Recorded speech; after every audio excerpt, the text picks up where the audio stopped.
The next question. What's the best way to pray tahajjud, the number of the rak'at, and do I have to sleep before I get up for salah? She's asking, or he's asking, if they need to sleep before they get up tahajjud, and the method. First of all, you don't have to sleep. Yes, it was the method of the Prophet Muhammad ﷺ most of the time that he would sleep, then wake up. But if you do that, you get more reward for following in the precise footsteps. But you don't essentially have to do that for your tahajjud to be accepted. It's fully accepted without you sleeping. You can just go ahead and stay up and pray. But always make niyyah that you're going to get up. Why? Because if at times you don't wake up and you had the niyyah, you get the reward. Unless it becomes habitual, then you're really not showing the effort. But if randomly you don't wake up, then you get the ajr, inshallah. Second, make your salah 2-2-2. 2 rak'ah salam, 2 rak'ah salam, 2 rak'ahs in salam. عن عبد الله بن عمر رضي الله عنهما قال أن رجلا قال يا رسول الله كيف صلاة الليل؟ فقال صلى الله عليه وسلم مثنى مثنى فإذا خفت الصبح فأوتر بواحدة. Muttafaq alayhi in Sahih Bukhari and Muslim. The Prophet sallallahu alayhi wasallam, Ibn Umar radiallahu anhu said, a man came to the Prophet Muhammad sallallahu alayhi wasallam, said, how's the night prayer? The Prophet sallallahu alayhi wasallam said 2 and then 2, meaning 2 make salam, 2 make salam, 2 make salam, and then if you fear the morning to come, make witr, 1 rak'ah witr. How many rak'ah do I pray at night? One can pray as many as he wants, because the Prophet sallallahu alayhi wasallam did not limit in this matter. 2, 2, 2, as long as you want. Ibn Taymiyyah specifically talked about this matter and said, whoever says that there's a specific rak'ah in qiyam that you can't go over or under, then he has made a mistake. That's the statement of Ibn Taymiyyah. In Hashiyat al-Rawd, he said, the night prayer is among the worships that the more you do, the more you get reward without a dispute among scholars.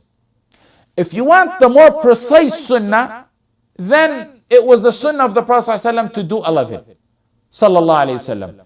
And that's because of hadith Aisha radiallahu anha, where she said, ما كان رسول الله صلى الله عليه وسلم يزيد في رمضان ولا في غيره على 11 ركعة. In Bukhari and Muslim, Aisha radiallahu anha said, the Prophet sallallahu alayhi wasallam in Ramadan and outside Ramadan never went above 11 rak'ah.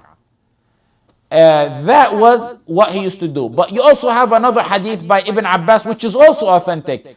أن صلاة النبي صلى الله عليه وسلم 13 ركعة يعني بالليل. Ibn Abbas said the Prophet sallallahu alayhi wasallam's prayer at night was 13 rak'ah. So you can choose to do unlimited, or you can follow the more precise sunnah of doing 11, like Hadith Aisha. Or you can do what's in Hadith Ibn Abbas, 13. But the closest to the sunnah is 11, because I believe that the 13 is explained in another Hadith, which is that the 2 additional rak'ah between the 11 and 13 were the 2 rak'ah of the Fajr. Someone added them, because in a Hadith in Sahih Muslim, أن رسول الله صلى الله عليه وسلم كان يصلي 13 ركعة بركعتي الفجر.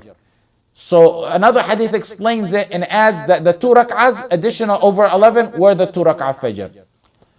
It's sunnah to make the salah in your house. It's sunnah to wake up your family. It's sunnah to lead them at times. It's sunnah to make salah with what you're comfortable with, what you feel makes you closer to Allah. Read at times out loud and at times silent. That's the sunnah. The Prophet ﷺ told Abu Bakr at one time, raise your voice, and at one time he told Umar, lower your voice. If you pass by a verse that talks about the mercy of Allah, ask him for his mercy. If you pass by a verse that talks about the punishment of Allah, seek refuge from that. If you pass by a verse that praises Allah, glorify Allah. Then end the night with witr, because the Prophet ﷺ used to end his night with it. He also said, اجعلوا آخر صلاتكم بالليل وترا. Make the end of your night prayer witr, as in Sahih al-Bukhari and in Muslim. Let's take the next. We got too many questions. Let's take the next question. You said in your lecture, one of the first sunnah to be left out in qiyam is reciting out loud. Does this apply to women? what I mentioned wasn't really my statement. It was the statement of Ibn Umar radiallahu anhu. He said the first sunnah to be left out is qiyam, prayer, and raising your voice in the qiyam. So that's the statement of Ibn Umar radiallahu anhu, encouraging people to do qiyam. Ibn al-Qayyim in Zad al-Ma'ad said that the Prophet ﷺ used to recite out loud sometimes and silent sometimes in qiyam. This applies to women as well. This applies to women as well. In Nawawi, in Majmu', in the Majmu', in Al-Qadi Abu Tayyib, and Ibn Qudama in the Mughni, and of the contemporary scholars, Shaykh Ibn Baz, said if a woman is alone or with close relatives, she can read out loud. That's whether she's praying alone or with other women. But of course, if there's foreign men who are not related, immediate relatives of her, then she shouldn't raise her voice in that. Okay, the next question is, Assalamu alaikum. I received a message from a sister. Please can Sheikh reply to this matter in either written or audio?